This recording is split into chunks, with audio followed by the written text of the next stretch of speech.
Schizophrenic patients जिनमें कि आप जानते होंगे पॉजिटिव सिम्टम्स होते हैं, डिल्यूजन हेलुसिनेशंस, और साथ में नेगेटिव सिम्टम्स कुछ पेशेंट में हो जाते हैं जब बीमारी बहुत गंभीर हो जाती है कि मतलब सोशल विड्रॉल, अकेले रहना, सेल्फ एब्जॉर्ब, चुप चुप रहना, कूड़ा उठाना, नहाना ही नहीं बिल्कुल भी, और उनकी स्थिति एकदम ख़राब सी हो जाती है। तो उसमें जो दवा बहुत अच्छा काम करती है वो ये होती है एमिसल्प्राइड। एमिसल्प्राइड जो दवा होती है ये बहुत अच्छा काम करती है। इसका डुअल मैकेनिज्म एक्शन होता है, मतलब कम डोज में ये अलग तरह से एक्शन करती है और मीडियम डोज में अलग एक्शन करती है और लार्ज डोज में अलग एक्शन करती है। तो 50 mg तक या 100 mg तक इसमें क्या करता है, सेडेशन करती है। नींद के लिए लोग देते हैं, बहुत जगह देखा जाता है। 100 से 400 mg तक ऐसा देखा गया है कि नेगेटिव सिम्टम्स में मदद करती है। जो पेशेंट के नेगेटिव सिम्टम्स होते हैं स्किज़ोफ्रेनिया पेशेंट्स में, उसमें इम्प्रूवमेंट करती है। कैसे करती है, जो प्री सिनेप्टिक, जो साइनेप्स से पहले के जो ऑटो रिसेप्टर्स होते हैं D2 और D3 डोपामिन के रिसेप्टर्स, उसको ब्लॉक करती है, इनहिबिट कर देती है। तो वहाँ से क्या होता है कि डोपामिन की रिलीज को ये बढ़ा देती है।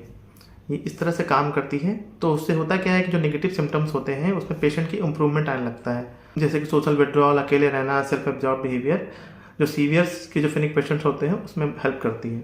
और जब इसके डोज हाई कर दिया जाता है, 400 से 800 mg कर दिया जाता है, तो इसमें एक्शन पलट जाता है। ये डोपामिन रिसेप्टर्स को ब्लॉक करने लगते हैं जो पोस्ट सिनेप्टिक होते हैं, तो डोपामिन के लेवल को कम करने लगती है।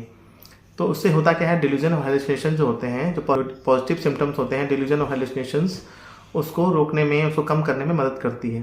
तो बहुत ही चमत्कारी एक्शंस होते हैं इन दवाइयों के।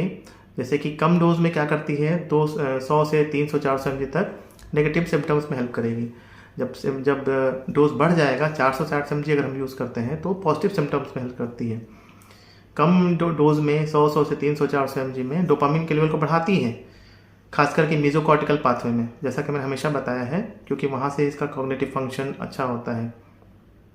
मेसोकॉर्टिकल पाथवे होता है, उसी की वजह से नेगेटिव सिम्टम्स होते हैं अगर आपका डोपामिन वहाँ कम हो जाता है तो। और वहीं अगर मेसोलिम्बिक पाथवे में डोपामिन लेवल बढ़ जाता है तो पॉजिटिव सिम्टम्स होता है।